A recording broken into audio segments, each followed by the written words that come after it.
It seems like Donald Trump is taking on a new strategy in an effort to escape his Jeffrey Epstein scandal, and it's immediately backfiring because rather than just tell Republicans to look somewhere else and not discuss the complete betrayal of his campaign promise, Donald Trump has decided to rile up the base and say that it was Barack Obama or Joe Biden who tampered with the file he doesn't want to come out. But the problem with that is what isn't in this Epstein file is more damaging than what is, because what isn't in these files is new stories that we are seeing from victims, and one specifically that implicates Trump in maybe the most damning way yet. We're going to get into it all, but before we do, if I could quickly ask you to subscribe to this channel because it goes a long way in supporting our work. Now, before we can get into Trump and this breaking news story, I want to start with what Republicans are trying to cover up, and that was called out by Jamie Raskin right here. Just unveiled a meaningless, hortatory, fig leaf, Swiss cheese resolution that has no teeth at all. It doesn't even have dentures. It's all cavities, what they've offered. So we've got a choice now. We can go with a bill that would actually have teeth for enforcement, or a meaningless hortatory resolution that has all the legal force of National Chrysanthemum Month. Now, the original Massey bill asks for a comprehensive release from the Attorney General, and it's binding, which means if they don't turn it over, we can go to court. It's comprehensive, includes everything from flight logs and travel records to individuals, including government officials, named or referenced in connection with all of Epstein's criminal activities, all of the entities involved. We want to know about all the immunity deals. And it even tries to deter and account for destruction, deletion, alteration, misplacement, or concealment of documents and records. All of that falls out of this fraudulent resolution they've thrown up at the last minute here. There's nothing in there except for a series of qualifying weasel words which are added to give complete unilateral subjective discretion to the Attorney General. Can I have 30 seconds more? To give complete discretion to the Attorney General to decide what should be in and what should be out. So it starts off by saying, whereas our resolution says all documents, records, and communications, theirs says all credible documents, records, and communications. Well, who's going to decide that?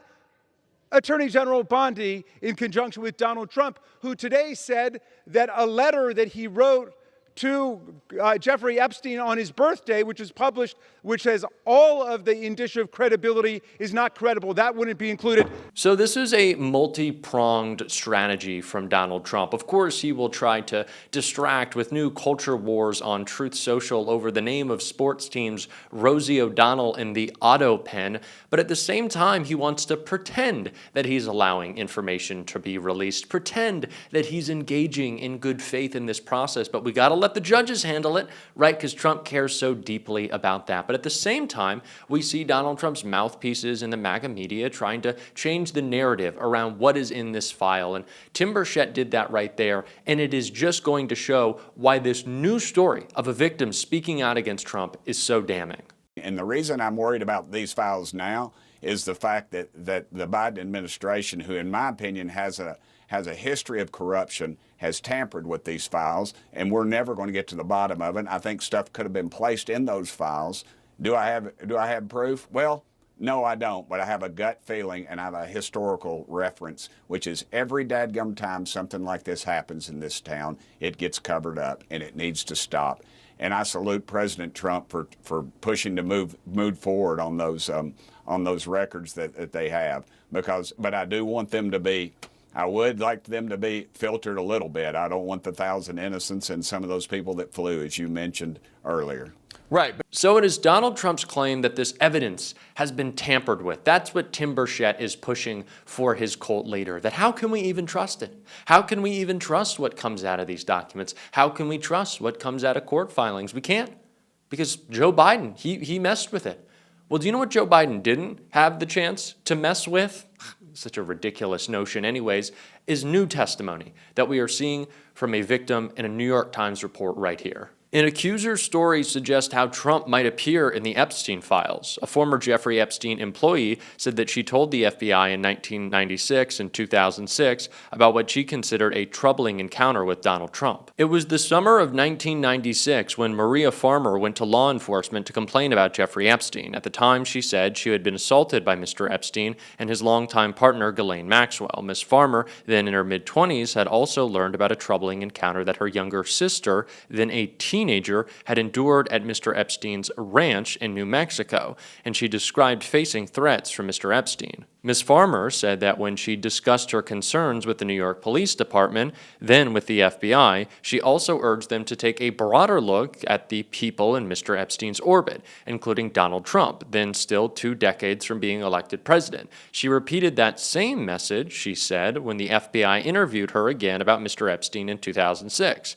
In interviews this week about what she told the authorities, she said she had no evidence of criminal wrongdoing by Mr. Epstein's associates, but she said that she was alarmed by what she saw as Mr. Epstein's pattern of pursuing girls and young women while building friendships with prominent people, including Donald Trump and President Bill Clinton. The encounter with Mr. Trump, Ms. Farmer said, occurred in 1995 as she was preparing to work for Mr. Epstein. She said she told the authorities that late one night Mr. Epstein unexpectedly called her into the office of a luxury building in Manhattan, and she arrived in running shorts. Mr. Trump then arrived wearing a business suit and started to hover over her. She said she told the authorities.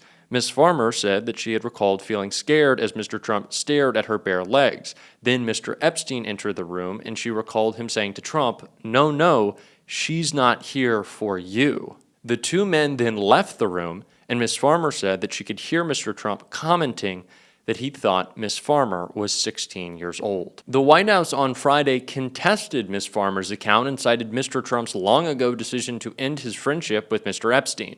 The president was never in his office, said Stephen Chung, the White House communications director, referring to Mr. Epstein. The fact is, the president kicked him out to the curb for being a creep. It is so interesting to me that Donald Trump and those in his orbit continue to respond by attacking the specifics of these stories. Trump's claims that he never doodled, which were immediately proven to be false, that he never went into Epstein's office. That's your defense? But what it shows here is that those around Epstein, even an employee, as this victim reported, saw how close Donald Trump was, told authorities to look into him, to look into his relationship with Jeffrey Epstein, that even a surface level view of how these two men interacted led someone to believe an investigation was warranted of what they two together could be doing.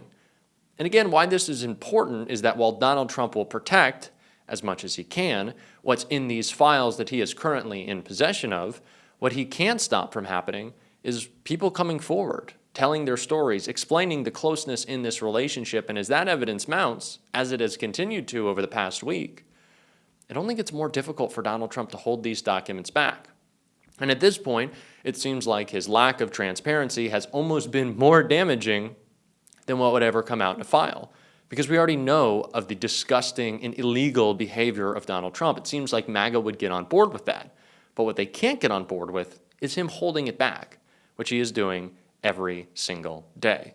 And it's why more Democrats need to be more forceful in their call-outs, in their condemnations, asking, pleading, stating, making clear that we need these files to be made public, that we need to fight in our effort to do so. We need to be loud, and it's not just in relation to this, because there is another way we see Donald Trump attacking our elections, weaponizing his position in government, along with his buddies, to try to break our country, and that's happening in Texas. And Beto O'Rourke spoke to one of the most important issues going on right now, and I want to take a look. First, just in case folks don't know what redistricting is, that's the process by which members of Congress choose their own voters. Typically that happens after the passage of the decade, the new census. It is very rare to happen in the middle of the decade. Why are they doing this? Donald Trump's policies, whether it's the big, beautiful bill that's going to take nearly 2 million Texans off of Medicaid or transfer nearly $1 trillion of wealth to the richest 1% at the expense of working families.